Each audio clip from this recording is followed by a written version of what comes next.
again. So let's welcome in now the guy who literally wrote the book and how the Democrats were the ones all along who should have been worried about the Epstein files, author of The Clintons' War on Women. Boy, was that prescient. Longtime Trump advisor, our friend Roger Stone. Roger, Merry Christmas. Welcome.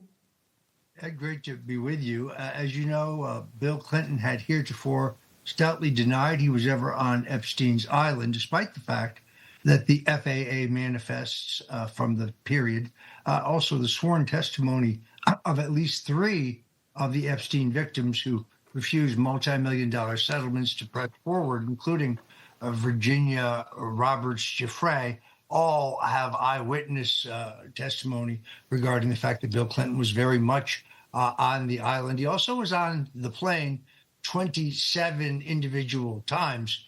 The New York Post today spun a story, which is old news, that Trump was on Epstein's plane. On at least 2 of those occasions, he was accompanied by his then wife, Marla Maples, and his daughter, Tiffany, as well as a nanny. There's no evidence that Trump went to Epstein's island. There's no evidence that he visited his New York home, his apartment in his Paris, his ranch in New Mexico. They keep trying to recycle these smears when, if anyone will actually look, all of the political figures who you will find on Epstein Island, for example, Treasury Secretary under Clinton, Larry Summers, Senate Majority Leader George Mitchell, former Governor Bill Richardson, they're all Democrats. Interesting. And, you know, the Democrats spent all this time saying, we're finally going to get Trump.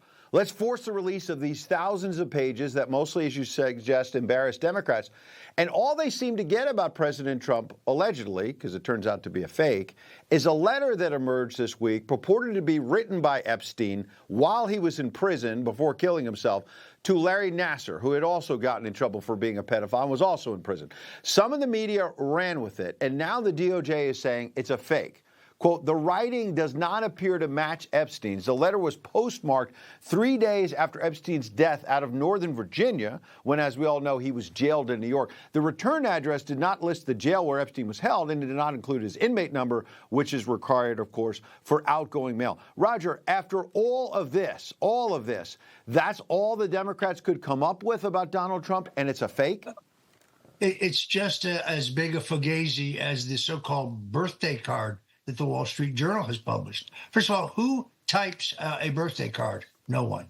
It doesn't sound like Trump. It doesn't look like Trump. It's a total fabrication. Trump is, of course, suing the Wall Street Journal over that. They keep trying to manufacture evidence. The facts here are clear, Ed. We understand that Donald Trump cut Jeffrey Epstein off in 2004 before he was exposed and convicted as a sex criminal in Florida. Whereas Bill Clinton continued to socialize with him, take millions of dollars from him.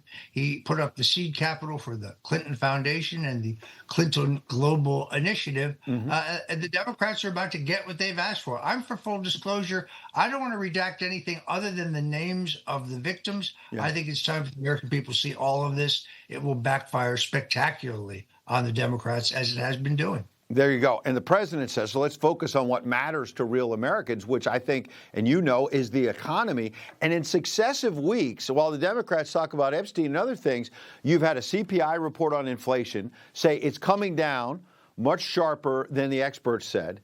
And then now we hear this week that economic growth is going up much higher than those same liberal experts predicted. And you look at all these media folks finally admitting, the New York Times, CNN, they all predicted recession under Donald Trump, Roger, and we're getting the opposite. Was Trump right again? Yeah, the president has laid the groundwork for a boom economy, the largest tax cut in American history in the big, beautiful bill, doing away with the tax on tips, but more importantly, doing away with taxes for 88% of those on Social Security benefits will pay no taxes on those benefits under Donald Trump. Now you add the enormous revenue increases based on his tariff policies. Month of June, for the first time, the country actually ran a surplus, meaning we took in more money than we paid out. That's incredible. What we need here, Ed, though, is we need a non-political Federal Reserve Board that will look at the inflation rate and the unemployment rate, both of which are lower today than they were when the Fed cut rates to try to help Joe Biden win, and give us a deeper Federal Reserve cut, which would spur the stock market. Food prices are down, but they're not down as low as they're going to go. They're not down as low as they were in Donald Trump's last year as president. They will come down further. Gas prices have really plummeted. Yeah. Gas drops away as people's second concern. Why? Because there's plenty of it. Housing is emerging as a major, major issue. And again, if we can get the Federal Reserve, once we get rid of Jerome Too Late Powell, who is acting as a partisan here to try to slow down the Trump boom, I think the economy will really cook prior to the 2022 elections, but it will be extraordinary by the 2026 elections. It'll be extraordinary by 2028. I think you're absolutely right. Last thing, maybe things in the golden age could be so sweet that even Hunter Biden is now hopping on the Trump train. He goes on this podcast to trash his own father's policies and whatnot. And then he says, maybe you should try to understand your neighbor who's a Trump supporter. Listen.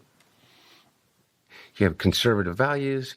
And so therefore, at one point or another, you supported, some of the things that Donald Trump was saying and the people that surrounded him. And so therefore, you know what you are? You're my enemy. You're my enemy. I shouldn't be sitting here. Yeah. You know what I mean? The one thing I've come to the conclusion of, because my own experience, is such a bunch of I wish people would just wake up. I know, man. Wake up, man. Remember your neighbor.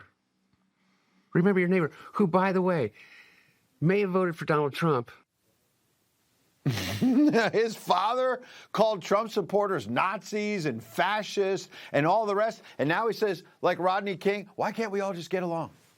No, it's actually worse than that. I watched that entire interview. He tries yet again to claim that the laptop contents, which have been authenticated by law enforcement, are not real or were somehow tampered with. That's a lie. You can go to marcopolo.org and see it all. They've done an excellent job of curating it. But then let's be clear. What the laptop shows is that he took in tens of millions of dollars of payments and pay-for-play schemes on behalf of his father, his brother, and other members of his family, and he got away with it. He is the 1% who gets away with it. He's talking about himself, but he's not self-aware enough to realize that. You're absolutely right. If you want to see more of this, go to Stone Cold Truth online. Check out all of Roger's great books. Merry Christmas. I know you and your beautiful wife just celebrated a wonderful wedding anniversary. Congratulations and Merry Christmas. Ed, great to be with you. God bless you.